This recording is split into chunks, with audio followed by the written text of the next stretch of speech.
ओम नमः शिवाय। आज हम शिव पुराण के विंध्येश्वर संहिता का 12वां अध्याय पढ़ेंगे, जिसका मुख्य शीर्षक है मोक्षदायक पुण्य क्षेत्रों का वर्णन। सूत जी बोले, हे विद्वान और बुद्धिमान महर्षियों, मैं मोक्ष देने वाला शिव क्षेत्रों का वर्णन कर रहा हूँ। पर्वत, वन और काननों सहित इस पृथ्वी का विस्तार 50 करोड़ योजन है। भगवान शिव की इच्छा से पृथ्वी ने सभी को धारण किया है। भगवान शिव ने भूतल पर विभिन्न स्थानों पर वहाँ के प्राणियों को मोक्ष देने के लिए शिव क्षेत्र का निर्माण किया है। कुछ क्षेत्रों को देवताओं और ऋषियों ने अपना निवास स्थान बनाया है, इसलिए उसमें तीर्थव प्रकट हो गया है। बहुत से तीर्थ ऐसे हैं जो स्वयं प्रकट हुए हैं। तीर्थ क्षेत्र में जाने पर मनुष्य को सदा स्नान, दान और जाप करना चाहिए, अन्यथा मनुष्य रोग, गरीबी तथा मूर्खता आदि दोषों का भागी हो जाता है।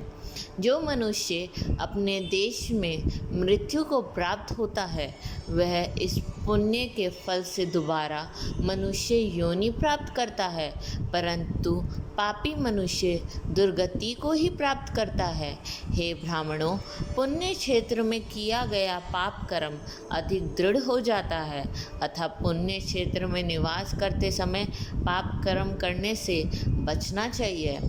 सिंधु और सतलुज नदी के तट पर बहुत से पुण्य क्षेत्र हैं। सरस्वती नदी परम पवित्र और 60 मुख वाली है, अर्थात उसकी 60 धाराएं हैं। इन धाराओं के तट पर निवास करने से परम पद की प्राप्ति होती है। हिमालय से निकली हुई पुण्य सलीला गंगा 100 मुख वाली नदी है। इसके तट पर काशी, प्रयाग आदि पुण्य क्षेत्र हैं। मकर राशि में सूर्य होने पर गंगा की तट भूमि अधिक प्रशस्त एवं पुण्यदायक हो जाती है। सोनभद्र नदी की 10 धाराएं हैं।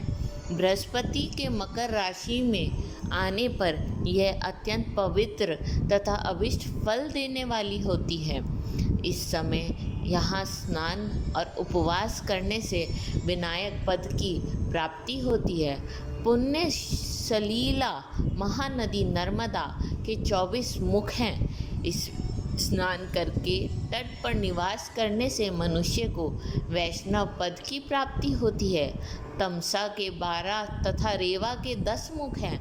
परम पुण्य में गोदावरी के 21 मुख हैं। यह ब्रह्म हत्या तथा गौवध पाप का नाश करने वाली एवं रुद्र लोक देने वाली है। कृष्णवेणी नदी समस्त पापों का नाश करने वाली है। इसके 18 मुख हैं तथा यह विष्णु लोक प्रदान करने वाली है। तंगुभद्रा 10 मुखी है एवं ब्रह्मलोक देने वाली है। सुवर्ण मुखरी के 9 मुख हैं। ब्रह्मलोक से लौटे जीव इसी नदी के तट पर जन्म लेते हैं। सरस्वती नदी, पंपा सरोवर, कन्याकुमारी, अंतरीप तथा शुभ कारक श्वेत नदी सभी पुण्य क्षेत्र हैं। इनके तट पर निवास करने से इंद्रलोक की प्राप्ति होती है। महानदी कावेरी परम पुण्यमयी है। इसके 27 मुख हैं। यह संपूर्ण अभीष्ट वस्तुओं को देने वाली है।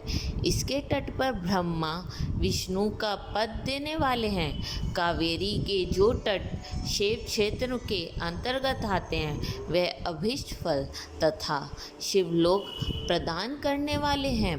नैमिषारण्य तथा बद्रिकाश्रम में सूर्य और बृहस्पति के मेष राशि में आने पर स्नान और पूजन करने से ब्रह्मलोक की प्राप्ति होती है। सिंह और कर्क राशि में सूर्य की संक्रांति होने पर सिंधु नदी में किया स्नान तथा केदार तीर्थ के जल का पान एवं स्नान ज्ञानदायक माना जाता है।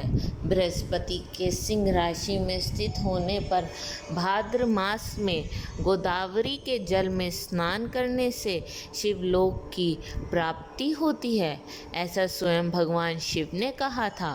सूर्य और बृहस्पति के कन्या राशि में स्थित होने पर यमुना और सोनभद्र में स्नान से धर्मराज और गणेश लोक में महान भोग की प्राप्ति होती है, ऐसे महर्षियों की मान्यता है। सूर्य और बृहस्पति के तुला राशि में होने पर कावेरी नदी में स्नान करने से भगवान विष्णु के वचन की महिमा से अभीष्ट फल की प्राप्ति होती है। मार्गशीर्ष माह में सूर्य और बृहस्पति के वृश्चिक राशि में आने पर नर्मदा में स्नान करने से विष्णु पद की प्राप्ति होती है। सूर्य और बृहस्पति के धनु राशि में होने पर स्वर्णमुखी नदी में किया स्नान शिवलोक प्रदान करने वाला है। मकर राशि में सूर्य और बृहस्पति के माघ मास में होने पर गंगा जी में किया गया स्नान शिवलोक प्रदान करने वाला है। शिवलोक के पश्चात ब्रह्मा और विष्णु के स्थानों में सुख भोग कर अंत में मनुष्य को ज्ञान की प्राप्ति होती है। माघ मास में सूर्य के कुंभ राशि में होने पर फाल्गुन मास में गंगा तट पर किया श्राद्ध, पिंडदान अथवा तिलोदक दान पिता और नाना दोनों कुलों के पितरों की अनेकों पीढ़ियों का उद्धार करने वाला है। गंगा व कावेरी नदी का आश्रय लेकर तीर्थवास करने से पाप का नाश हो जाता है। ताम्रपर्णी और वेगवती नदियाँ ब्रह्मलोक की प्राप्ति रूप फल देने वाली हैं।